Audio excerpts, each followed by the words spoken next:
the other aspect of shipping is not peculiar. This ship management agreement occurs on both sides. It occurs with the liner as well as with the tramp shipping. These days you find a lot of ship owners knowing next to nothing about the ship. All they have is money to invest, and they think that investing in shipping is a good thing. So somebody, he can be a doctor, a dentist, a farmer, anybody. He just has his money, and lots of them. So he just wants to operate shipping lines. So he goes to buy it. How is he going to run this business? Because he has no technical know-how, right?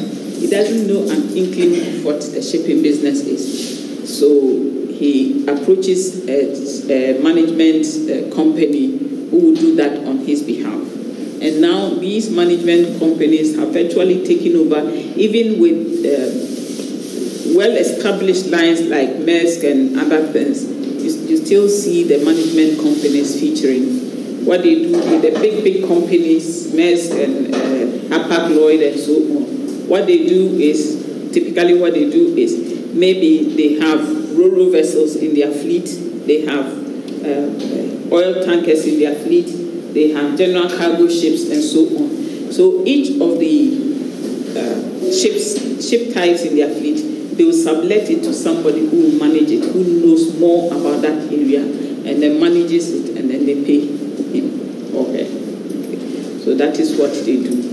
So the management agreement is a know-how and service agreement where the manager may be entrusted with the duty to man and supervise the ship. Initially, their main area of focus was trying to find crew, that is ship personnel for the ship, that is the officers and the ratings to man the ship.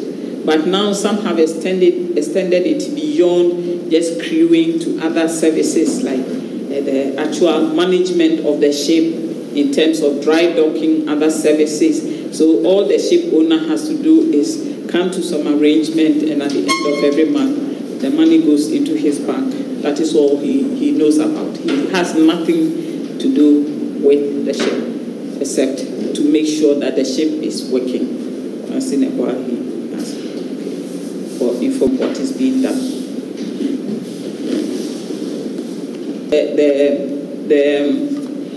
I want you to know the detailed responsibilities of the manager vary, but principally the manager concludes agreements with respect to the vessel in the name of the owner and for the owner's account. So whatever he is doing, he's an agent, he's not the owner. Right? So he is an agent, and that has to be clearly stated in the agreement, so that you cannot, for example, when it comes to the crunch, you cannot sue him per se. Any suit brought will be directed against the ship owner. Sometimes they will be doing just a commercial activity. When we say commercial activity, that means they find a cargo for the ship. Sometimes, some of them, that is all they do. Some do technical management. That is where they look after the well-being of the ship. You know, the ship, there are so many things that has to be taken care of. The maintenance especially, and the upkeep of the vessel is the technical aspect, dry docking, repairs, and everything. Some do just that, or some do crew management, where they are responsible for only putting men on and off the ship. So it's important to note that, to realize that the management companies only act on behalf of the ship owners. It's very, very important. They're only acting on their behalf. They are not ship owners. So sometimes when you have to deal with them, you need to be very, very careful not to think that you can sue them or anything. You'll be shocked. For the voyage charter, essentially the freight is calculated for the voyage or voyages to be performed either as a fixed amount or lump sum or per ton basis. The level of freight will depend on the market situation. You know, chartering is a very volatile area in shipping. That is, the prices keep doing this back and forth, back and forth. Unlike the liner where the prices are stable for a period of time, and if there's any adjustment, it seems to be always appreciating and never depreciating. But with chartering, sometimes the prices are so low that the ship owners refuse to sail the ships. They rather tie the ship, lay the ship, park it somewhere until the prices improve. Okay. So you can have that. Okay.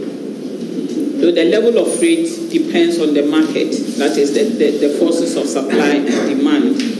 Usually they have a fixed number of loading and discharging days incorporated into the freight. So the freight covers the loading and discharging, because when they are doing the loading and discharging, you have to pay for the port costs.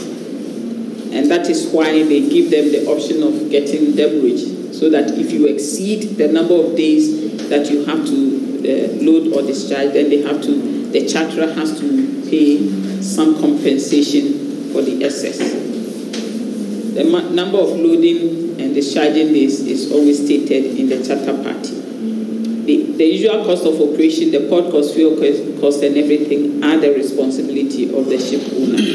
And so he has to make sure that it is incorporated into the calculation of the freight. In time charter, the owner puts the vessel at the disposal of the charterer for a certain period of time, during which the charterer, within the limits of the agreement, controls the commercial operation of the vessel. Okay, so it's within limits. He doesn't have a free will to do whatever he wants. That has to be agreed within the time charter. When we look at some of those charter parties, you see that they will agree where he can take the ship to and where he cannot. Okay, it has to be done within the limits of the charter party. It is rented for a specific period. The charter party determines which ship should be delivered to the charterer and again returned to the vessel. Okay, so within that time, the charterer takes temporary control over the vessel, but only the commercial aspect. The operational aspect is still within the nautical aspect, as they call it, is still the management and nautical operation it still rests with the ship owners, agents who are the master and the crew. Okay, the master and crew, just like with the voyage charter, are the servants of the ship owner. And sometimes in a time charter, the time charterer has a latitude to sublet the vessel. He can do it if the agreement allows that. So he would time charter the vessel from a ship owner and then voyage charter, or even if his time charter is long, he can also do a shorter duration of time charter to somebody else. Okay, so in a way he's acting like a principal, but he's not.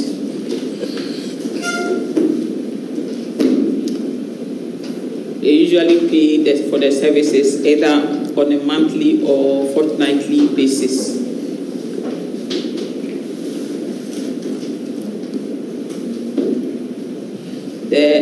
In voyage charter, the fuel and port costs are for the ship owner, but in time charter, they are for the charterer. So in that case, it would mean that the prices for the voyage charter will be higher than that for the time. Because with the voyage charter, the ship owner pays for all costs. With the time charter, there's a division of labor who pays what. Okay. Then we have the bareboat or the Demise charter, where the vessel is put at the disposal of the charterer for a long period of time. So the charterer takes over virtually the entire responsibility of the operation of the ship and all the costs and expenses except the capital costs. The capital cost is things like where you have to pay for your mortgages. In which case, when the charterer pays the ship owner, then the ship owner will take the money to go and pay for any outstanding mortgages that he has to pay. Okay. So it's just the empty ship without crew, supplies, fuel, or anything is made available to the charterer. And it is usually done at a specific rate per ton carrying capacity at the summer load line level, which is used for calculating the monies.